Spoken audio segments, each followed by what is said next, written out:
आप देख रहे हैं पुलिस वाला वेब न्यूज। मैं हूं आपके साथ हर्षिता। सरकारी स्कूलों में बच्चों के अनुपात में शिक्षकों की पदस्थापना के लिए काउंसलिंग की जा रही है। इसका उद्देश्य जिन स्कूलों में बच्चों की तय संख्या से ज्यादा शिक्षक हैं उन्हें इस काउंसलिंग के माध्यम से कमी वाले स्कूलों में भेजा जाए। लेकिन भिंड में इससे बचने के लिए शिक्षकों ने संकुल प्राचार्य के साथ मिलकर एक अलग ही तरीका निकाल लिया। वैसे तो ये काउंसलिंग अतिशेष शिक्षकों के लिए थी, लेकिन ये एमएलबी संकुल के प्राचार्य के अतिविशेष शिक्षकों के लिए बनकर रह गई। उन्होंने अपने अतिविशेष शिक्षकों के नाम अतिशेष की सूची में नहीं आने दिया। उन्होंने अपने संकुल के लगभग 3 दर्जन के लगभग शिक्षकों को दिव्यांग और गंभीर बीमारी से पीड़ित बताकर अतिशेष होने से बचा लिया।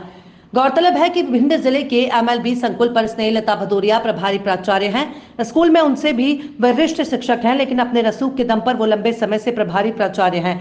अपनों पर मेहरबानी के लिए उन्होंने अपने संकुल के अति विशेष 31 शिक्षकों को अति विशेष से बचाने को किडनी ट्रांसप्लांट और ब्रेन ट्यूमर जैसी गंभीर बीमारियों से पीड़ित बताते हुए पोर्टल पर फीड कर दिया, ताकि उन्हें अति विशेष होने से बचाया जा सके।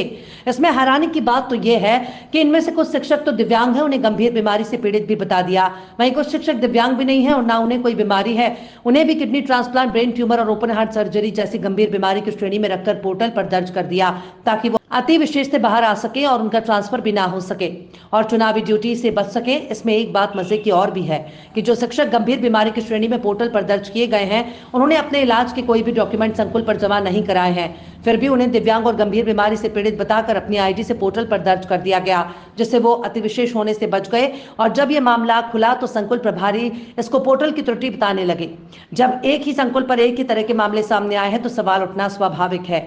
हालांकि इस मामले पर जिला शिक्षा अधिकारी आरडी मित्तल जांच कर कार्रवाई की बात कह रहे हैं। संकुल अंतर्गत लगभग 30 से अधिक जो शिक्षक हैं उनका किडनी ट्रांसप्लांट और विभिन्न बीमारियों का जो ब्यौरा दिया गया था सर, और वो गलत पाया गया है और वो इसका इस्तेमाल किस पर्पज से कर रहे थे आपने सर उसका पत्राचार भी किया है सर भोपाल के? जी, मैंने पत्राचार किया। पहले तो मेरे जब बात संज्ञान में आई तो मैंने संकुल प्राचार्य से पूछा कि ये क्या है, तो संकुल प्राचार्य का कहना ये था कि वो ये पोर्टल की त्रुटि के कारण उस पर अंकित हो गए हैं, वास्तविकता में ये स्थिति नहीं है। तो मैंने उसकी वस्तु जानकारी उनसे मांगी और जहाँ पर लगभग 31 ऐसे कर्मचारी थे जिनके ब्रेन ट्यूमर या कैंसर जैसी बीमारी या गुर्दा प्रत्यारोपण ऐसी ओपन हार्ट सर्जरी ये तरीके की बीमारी उस पर अंकित थी, लेकिन वास्तव में उन कर्मचारियों को वो बीमारियां नहीं थी।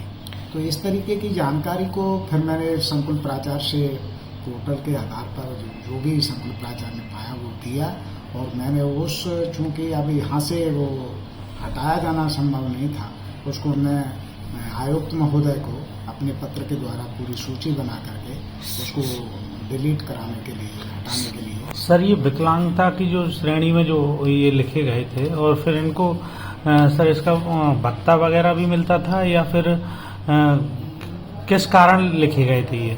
नहीं, भत्ता नहीं मिलता है इसमें। भत्ते विकलांग भत्ता तो शासन देता ही नहीं। इसमें जो लिखने की बात है तो पर्पज आप जो रहे होंगे वो एक जांच का विषय हो सकता है। हालांकि अभी हमने जब संकुल प्राचार्य से बात की तो उनके द्वारा कहना यही था कि ये पोर्टल पर अनावश्यक रूप से प्रदर्शित हो गए हैं, जबकि पोर्टल द्वारा ऐसी कोई जानकारी अंकित नहीं की गई है हमारे द्वारा संकुल प्राचार्य के अनुसार, और कोई दस्तावेज भी संकुल प्राचार्य के पास नहीं थे। तो फिलहाल ये अब एक टेक्निकल विषय हो जाता है, क्योंकि ये खोज पाना कि ये किसके द्वारा अंकित किए गए हैं।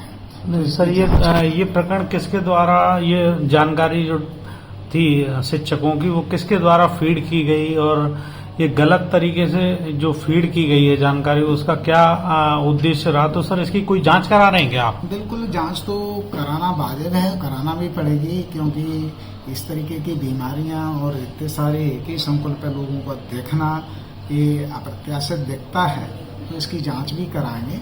फिलहाल इसकी अभी जो जानकारी है तो संकुल प्राचार्य का बिल्कुल नकारना है कि ये हमारे संकुल के द्वारा नहीं की गई है, अंकित नहीं की गई है।